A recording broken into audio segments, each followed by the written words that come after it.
সেলিম আলদিনের কাছ থেকে আসলে কি কি শিখেছেন, বা আপনার সেলিম আলদিন আপনার চিন্তার কোন জায়গাটায় নাড়া দিয়েছিল?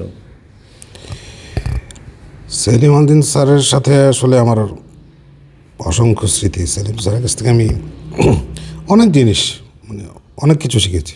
মানে একটা মানুষের জীবনে কাজে লাগবে এরকম অসংখ্য জিনিস উনি আমাকে শিখিয়েছেন আসলে। মানে আমি তো মাস্টার্সে স্ক্রিপ্ট রাইটিং নিয়েছিলাম। সো ওই কারণে উনি আমাকে একটা স্পেশাল জিনিস শেখাতে চেয়েছিলেন, বা আমি অনেক কিছু শিখতে পেরেছি ওনার কাছ থেকে। সেটা হচ্ছে যে প্রকৃতিকে অবজার্ভ করা ঠিকঠাক মতো। তো প্রকৃতি চেনানোর ব্যাপারে উনি অনেক হেল্প করেছেন আমাকে। উনি হাঁটতেন সন্ধ্যায়, ডায়াবেটিস ছিল বলে উনি হাঁটতেন।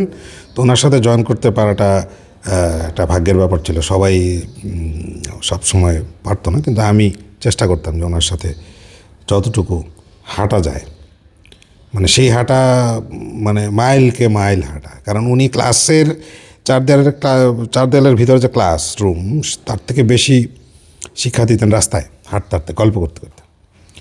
তো একদিন একটা মজার ঘটনা বলি। সেটা হচ্ছে যে সন্ধ্যার সময় একটা গাছের পাশ দিয়ে যাচ্ছিলাম আমি আর সেলিম আলদিন স্যার। তখন একটা খুব ঝোপওয়ালা গাছ আর কি, বেশ বড় সড়ো। তো ওইটার ভিতর থেকে একটা পাখি ডাকছিল। তা আমাকে স্যার বললেন যে পাখিটা চিনিস? তা আমি বললাম যে না স্যার, ঠিক চিনতে পারতেছি না। আচ্ছা বাদ দে, পাখিটা কোথায় বসা আছে বলতো? তা আমি বললাম সেটাও বলতে পারছি না। তো স্যার বললেন যে দেখ তো আশপাশে কোনো ঢিল বা ইটার টুকরা আছে কিনা। তা আমি একটা ছোট পাথরের মতো বা ইটার সুরকির মতো একটা হাতে নিলাম। তো স্যার আমার হাতে নিয়ে ওই ঢিলটা যে জায়গায় মারলেন, ওইখান থেকে পাখিটা ফুরুত করে বেড়ে গেল, এই মানে ওই গোধূলির আলোতে আর কি। তা আমি অবাক হয়ে স্যারের দিকে তাকিয়ে থাকলাম।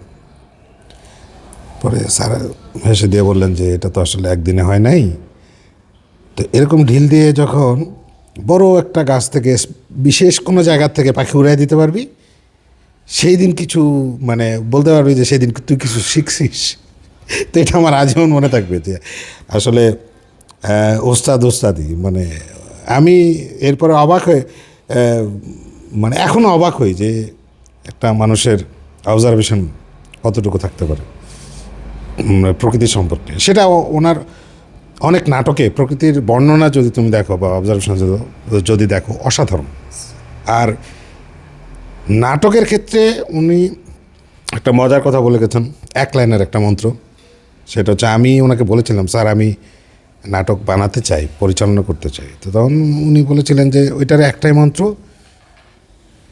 অনেক নিয়মকানুন আছে কিন্তু প্রধান নিয়ম হচ্ছে অ্যাজ এ ডিরেক্টর তুই কী করতে চাস ওইটা যদি অ্যাপ্লাই করতে পারিস, ওর চেয়ে বড় ডিরেকশনের মন্ত্র আর নেই, ওইটাই পরিচালনা। তাই আমি বললাম যে ঠিক আছে স্যার, এটা আমার মাথায় থাকবে, মনে থাকবে। তো ওইটা আমি অ্যাপ্লাই করেছি, এবং ওইটা অ্যাপ্লাই করতে কোনো প্রবলেম হয় না, আসলে করা যায়। জাহাঙ্গীরনগরের যে নাট্যকলা বিভাগ, সেই নাট্যকলা বিভাগের সাবেক শিক্ষার্থী হিসেবে ধরেন আপনার মানে গৌরবের জায়গা কোনটা? গৌরবের জায়গা হচ্ছে জাহাঙ্গীরনগরের মানে বিভাগ ঠিক না, মানে জাহাঙ্গীরনগরে পড়তে পারাটাই আমার কাছে গৌরবের বিষয়। নিজেকে জাবিয়ান পরিচয় দেওয়াটাই আমার কাছে অনেক বড় গৌরবের বিষয়। জাহাঙ্গীরনগরের যে বন্ডিং, জাহাঙ্গীরনগরে যারা একবার পড়েছে, জাহাঙ্গীরনগরে ওখান থেকে বের হওয়ার পরে, আমি জানি না অন্যান্য ইউনিভার্সিটির কী অবস্থা, কিন্তু জাহাঙ্গীরনগরে যখন যাই এখনও মানে ভেতরটা কেমন করে, এটা আসলে ওই জাহাঙ্গীরনগরের স্টুডেন্ট ছাড়া, জাহাঙ্গীরনগরে যারা পড়ে নাই তারা আসলে বুঝতে পারবে না। সেখানে আমার ডিপার্টমেন্টটাকে আমি আলাদা করছি না, তারপরে আমাদের ডিপার্টমেন্টের যারা ছাত্রছাত্রী ছিলেন বা আছেন, তাদের বিষয়টা তো একেবারেই আলাদা আলাদা একটা সম্পর্কের জায়গা, আলাদা একটা মর্যাদার জায়গা। টোটাল জাহাঙ্গীরনগরের মানে জাহাঙ্গীরনগরের যে সময়টা আমার জীবনে, আমার শ্রেষ্ঠ সময় আসলে। যে আপনি যখন ডিরেকশন দিয়েছেন বা দিচ্ছেন, যে এজ এ মানে ধরেন শিল্পীদের মানে অভিনয় শিল্পীদের মধ্যে মানে বিড়ম্বনা তৈরি করে বা বিড়ম্বনার কোনো মুখোমুখি হয়েছিলেন কিনা, কোনো ঘটনা বললেন, মানে আসলে ঘটনা জানতে চাচ্ছি। হ্যাঁ, বিড়ম্বনা তো ডিরেক্টরের বিড়ম্বনাটা কি ছিল? ডিরেক্টরের বিড়ম্বনা হচ্ছে কি, একটা ঘটনা বলি। আমি একটা সিরিয়াল করছিলাম, তো সেটার নাম ছিল বিশেষ দ্রষ্টব্য। আচ্ছা। হ্যাঁ, তো সরি, বিশেষ দ্রষ্টব্য না, এটা ছিল তিনি আসবেন। তো এই গল্পটা যখন করছিলাম তখন ৭৫ পর্বের একটা স্ক্রিপ্ট, মানে ৭৫ পর্ব লেখা ছিল, এত মোটা গল্প, যেটা সাধারণত এত বড় গল্প নিয়ে কেউ শুটে যায় না। তো আমি স্ক্রিপ্ট পাঠিয়ে দিয়েছিলাম একজন অভিনেত্রীকে। তো শ্যুটের দিন, যেদিন শুটিং, সকালবেলা উনি আসলেন, আসার পরে স্ক্রিপ্ট হাতে নিলেন। উনি যেটা হয় আর কি, এই যে এরকম এরকম এরকম চোখ বলে দিয়েছেন যে উনি ওনার চরিত্রটা কোথায় কোথায় কোথায় কোথায় আছে, কয়েকটা সিকোয়েন্স আছে, এরকম দেখার পরে উনি বললেন যে ভাই, আপনার সাথে আমার একটু কথা আছে। আমি বললাম যে বলো। ভাই, ক্যারেক্টারটা আমি করবো না। উনি, ওটা ছিল লটের প্রথম দিন, ফার্স্ট লট এবং লটের প্রথম দিন। আচ্ছা, তো আমি তো বিস্মিত যে তোমাকে আমি বেশ কিছুদিন আগে স্ক্রিপ্টটা পাঠাইছি, তুমি কি এটা পড়ো নাই? পরে বললো যে না, এটা আসলে পড়া হয়ে ওঠে নাই। তো বললাম যে এটা কেমন কথা, যে এটা তো আমি এখন করতে চাচ্ছি না, কি করা যায়? তারপরে অন দ্য স্পটই সিদ্ধান্ত নেওয়া হলো, কারণ যেই অভিনেত্রী বলছে যে এটা করাটা ঠিক হবে না বা করতে চাচ্ছি না, এটা এই মুহূর্তে বলাটা তার জন্য একেবারেই, মানে এটা তো আমাকে বিপদে ফেলা ছাড়া কিছু না। এটা সে করতে পারে না প্রফেশনালি। আগে বললেই হয়, কোনো সমস্যা নেই। যে কোনো চরিত্র না করার অধিকার তো আছেই। একজন অভিনেতা অভিনেত্রী কোনো চরিত্র করতে যদি না চায়, এই সম্পূর্ণ স্বাধীনতা তো তার আছেই বা থাকা উচিত। কিন্তু যেই মুহূর্তে এই কথাটা বলা হচ্ছে আমাকে, ওই মুহূর্তটা ঠিক না। তো আমি চিন্তা করলাম যে না, তাহলে ওনাকে তাহলে ওকে বাদ দিয়ে ওই দিন আসলে 4টা না 5টা সিকোয়েন্স, আমার ইউনিট অনেক বড় একটা ইউনিট, অনেকেই ছিল, 4টা না 5টা সিকোয়েন্স প্রথম দিনে একটা ধাক্কা। মানে এটা আসলে যে আর্থিকভাবে যে লসের বিষয়টা, মানে আর্থিক বিষয়, লসের বিষয়টা আমাকে প্রথম দিনই গুনতে হয়েছিল আর কি। এটা খুবই বিব্রতকর ছিল আমার জন্য।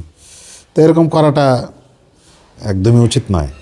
আপনি যখন ডিরেক্টর, তো এই যে শিডিউল ফাঁসানোর যে বিষয়টা, আপনাকে ফাঁসায় দেওয়া, যেটা একটা তো ছিল ধরেন ক্যারেক্টার চেঞ্জ, আর একটা হলো যে নাই আর্টিস্ট নাই, একবারে নিরুদ্দেশ।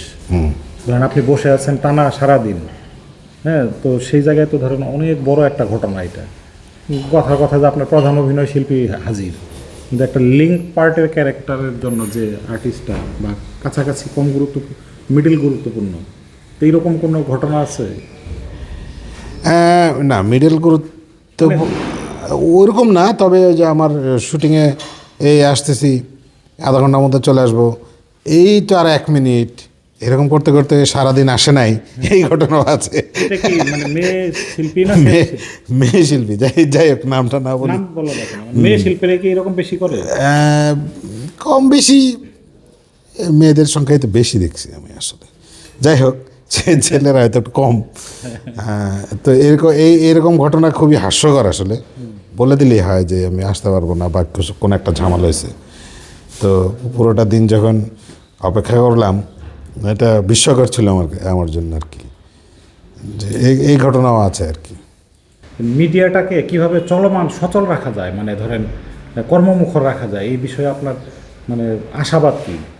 কর্মমুখর মিডিয়ার জন্য কি পরিবেশ, কি দরকার, মানে কর্মচঞ্চল মিডিয়ার জন্য, মানে শোবিজের জন্য বাংলাদেশে? এইটা আসলে কে কিভাবে নেবে জানি না, মানে মানে সবার মিডিয়ায় চাঞ্চল্য থাকতে হলে একটা জিনিসের ফ্লো থাকা খুব জরুরি, সেটা হচ্ছে টাকা। এটা হচ্ছে একদম বাস্তবতা। ওইটা কেউ মানলো কেউ মানলো না, এগুলো কিছু যায় আসে না। টাকাটা লাগবে, ইনভেস্ট যেটা, সেই ফ্লোটা থাকা দরকার। রাজনৈতিক স্থবিরতা, মানে কি বলবো এটাকে, স্থিতিশীলতা থাকা দরকার, যেটা আমাদের মানে সব বিজনেসে অনেক বড় ক্ষতি করে ফেলে। আর হচ্ছে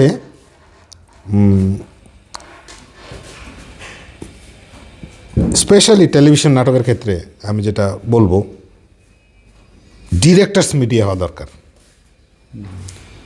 একটাই কথা, সব ঠিক হয়ে যাবে, ডিরেক্টরদের নিয়ন্ত্রণে থাকবে সব কিছু। এখন ডিরেক্টরদের নিয়ন্ত্রণে ম্যাক্সিমাম জিনিসই নাই, যে কারণেই এত ঝামেলা, এত গণ্ডগোল।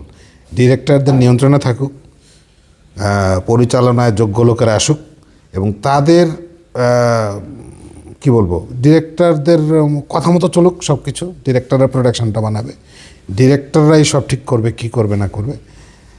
তাহলে আমার ধারণা সব কিছু ঠিকঠাক হয়ে যাবে।